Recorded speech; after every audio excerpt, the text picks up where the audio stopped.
Hey, security researcher here once again. Thanks for checking out this video. Today's video is going to demonstrate the Keyfob Relay Attack. This is a method that automobile thieves are using to break into cars to steal the contents of the cars and also the cars themselves.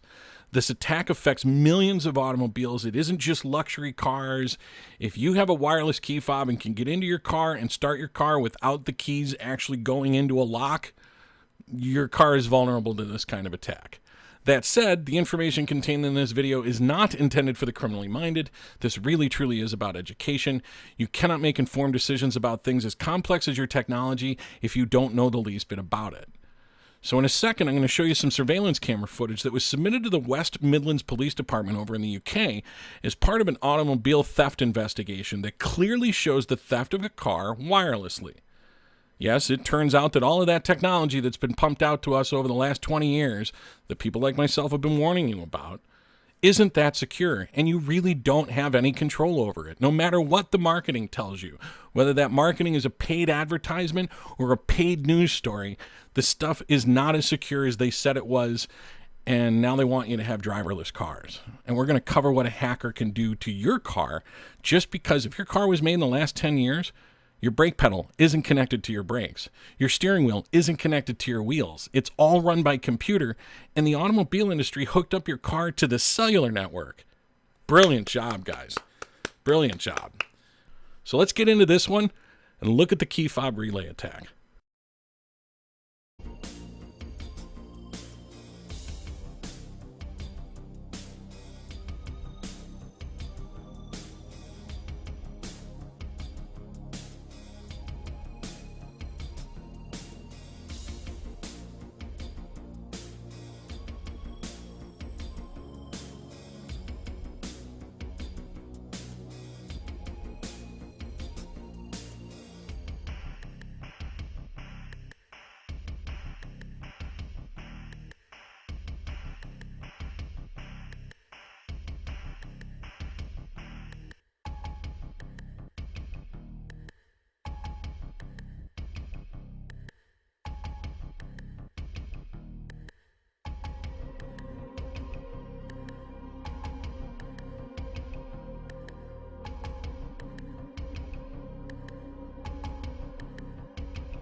Okay, so what did we just see happen?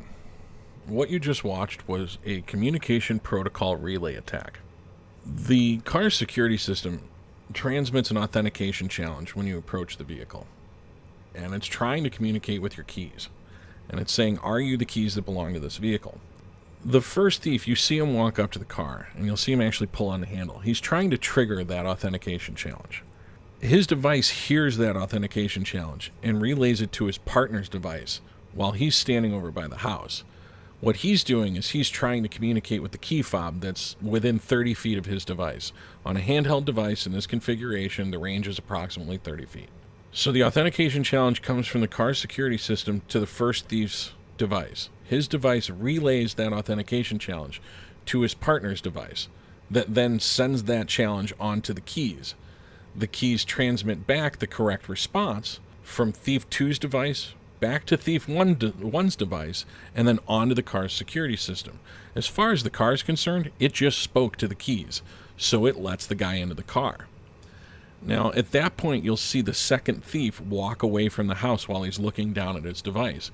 What he's trying to do is get out of the range of his device to the key fob so that the communication is broken. Once that happens, everything resets and he can start his attack back over again. Thief 1 is sitting inside the car, and the car's computer system is saying, okay, I understand that you want to start the car, but are the keys here? That challenge is sent from Thief 1's device back to Thief 2's device, who's now standing back at the house. His device transmits that challenge to the key fob, and the key fob goes, yeah, of course I'm in the car.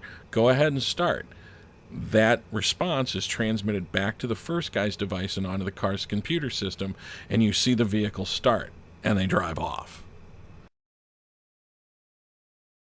At this point, it's easy to see why this is such a fantastic way to steal cars. There's no broken window, there's no punch steering column, there's no pulled ignition. They basically have a pristine automobile. That car at this point will run now until they turn it off or it runs out of gas. At that point, they either have to have the keys, perform another relay attack, or they just reprogram the computer to accept a new set of keys. So now they have your car, and that's bad enough. But now they also have access to the devices that you've synced up to your car. And believe me, these guys that are doing this theft, they're foot soldiers for somebody who has a level of technological skill that's far beyond yours. And they can access all that information because the Internet of Things is so connected. Isn't it wonderful? There is a problem with modern life. There's too many strings attached. Oh, and by the way, when you try to report this to your insurance company, they're going to want to know why you gave keys to somebody to steal your car. Because as far as the car is concerned, it spoke to the keys to open the door and start the vehicle. Think about that if you own your own car, have a vehicle fleet, or provide valet parking service. Who's going to be on the hook for that? If you found value in this information, please hit that subscribe button, please hit the notifier bell, and share this on social media with your friends and family. Please stay tuned because there's more fun to come. I am Security Researcher, and if you just gave me the last 7 minutes of your life, I really appreciate it.